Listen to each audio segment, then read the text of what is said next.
जेव्हा कुठचंही आत्ता एवढ्या 80 वर्षाचा जो इतिहास आहे आपल्या देशाचा, जी कुठचे सत्ताधारी पक्ष असतील, विरोधी पक्षाला देखील थोडाफार पण तो निधी तरी द्यायचे, कारण आम्ही जे येतो ते जनतेतून निवडून येतो.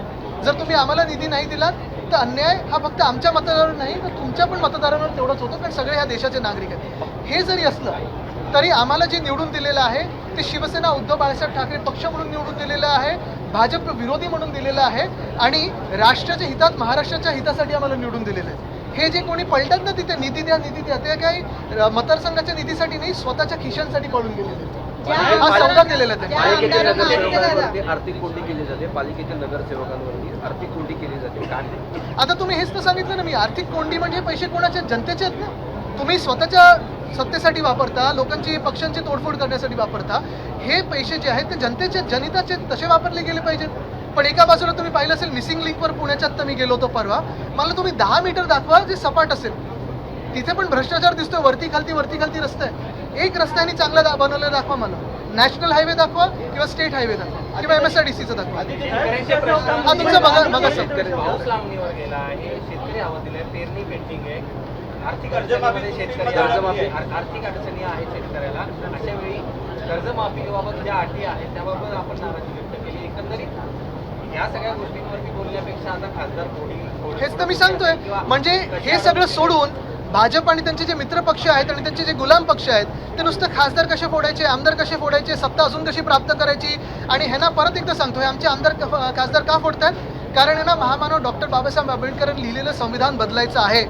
ह्या देशाच्या जनतेने 2024 मध्ये ह्यांना रोखलं, 2040 वर रोखलं आणि म्हणून हे सगळे खासदार निवडून दिले होते. आता हेच खासदार फोडून त्यांना परत महामानव डॉक्टर बाबासाहेब आंबेडकरांचं संविधान हे बदलायचं आहे.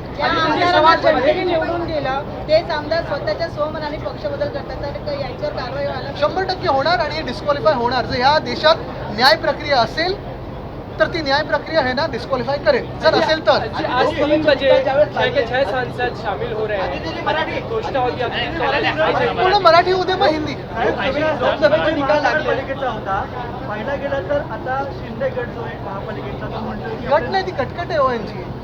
त्यांचं म्हणणं असं आहे की लोकसभेचे निकाल लागले होते त्यानंतर महाविकास आघाडीला चांगलं यश मिळालं, मात्र त्याच यशाला वोट जिहाद करून मी आज परत तुम्हाला परत सांगतो, महत्वाची गोष्ट हीच आहे की हे जी त्यांनी तोडफोड केली, हे 6 जे आहेत विकाऊ लोक, त्यांनी राजीनामा द्यावा आणि पुन्हा एकदा भाजपच्या चेहऱ्यावर जे कोण त्यांचे प्रमुख नेते असतील त्यांच्या चेहऱ्यावर आज निवडणूक लढवावी. आज पण त्यांना हरवून दाखवा.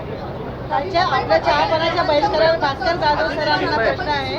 कालच्या आपल्या चहापानाच्या बहिष्कारावरती भास्कर जाधवांना भास होतोय असं काल सीएम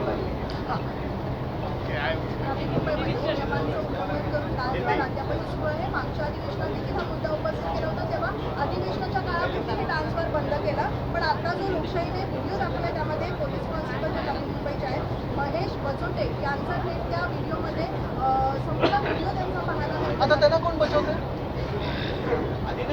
आदित्य जी 3 बजे जितने भी बाकी सांसद हैं, तुमचा पहिला प्रश्न होता आता झाला. आदित्य जी 3 बजे जितने भी बाकी सांसद हैं, आमच्या वर्णीचा एक शेवटचा प्रश्न आता खुलेपणाने दिसत आहे.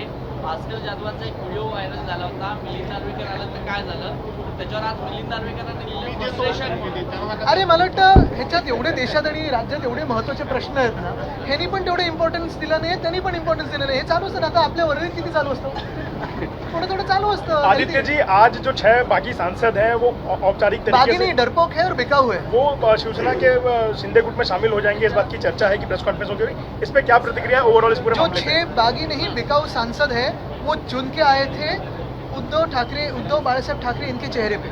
जो वो चुन के आए थे वो महाविकास आघाड़ी और इंडिया अलायंस के चेहरे पे. वो जो चुन के आए थे वो भाजपा के खिलाफ आए थे, जिस भाजपा को इस देश का संविधान बदलना है. आज भाजपा इनको तोड़फोड़ करके जो अपने पक्ष में, अपने दल में शामिल करना चाहती है, दलदल में शामिल करना चाहती है, वो इसीलिए करना चाहती है ताकि वो देश का संविधान बदल सके. उनको 2/3 जो मेजॉरिटी है वो ही प्राप्त करना चाहती है और ताकि देश में संविधान बदल सके, यही उनका लक्ष्य है.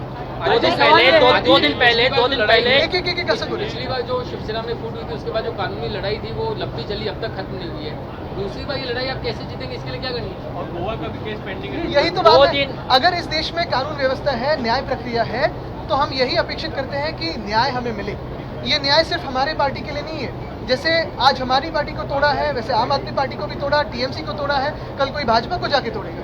लेकिन क्योंकि ऐसे राक्षस तो उधर भी जा सकते हैं, लेकिन यही बात है कि अगर हम कानून से चले, क्या हम संविधान से चले, तो फिर इस देश में संविधान का अगर राज्य हो और संविधान का राज हो तो हमें न्याय मिलेगा, यही अपेक्षा है। और अगली तारीख जब है तभी न्याय मिलेगा, यही हम अपेक्षा कर रहे हैं। आदित्य जी, पार्टी में जो फूट हो रही है वो बार-बार ये कह रहे हैं कि हमें फंड नहीं मिल रहा था इसलिए जाना जरूरी है। अपने कार्यकर्ताओं से बात करते हुए कहते हैं क्या सत्ता के साथ जाना बहुत जरूरी है, क्योंकि क्या कभी उन्होंने आपके पास से शिकायत की थी? क्या सिर्फ फंड हम सारे जो यहाँ विधायक हैं, हमें भी जो स्पेशल फंड है वो तभी नहीं मिलता है, वैसे ही ना सांसदों को मिलता है। लेकिन ये लड़ाई फंड के बारे में नहीं है। लोग भी समझते हैं कि ये भाजपा का जो शासन है वो शासन पे नहीं ध्यान देता है। आज देखो किसानों का कर्जा माफ नहीं हुआ है ठीक तरीके से, महिलाओं को लाडली बहना योजना से 80 लाख महिलाओं को निकाला है। बहुत सारे प्रश्न हैं, आज महंगाई बढ़ती जा रही है, गैस डीजल पेट्रोल के तो सवाल है ही, लेकिन ये सारी बातें छोड़ के नीट का भी सवाल तो है ही। ये सारी बातें एक तरफ, और भाजपा का जो एक सत्ता पिपासु वृत्ति है उनकी, वो तो दिख रही है।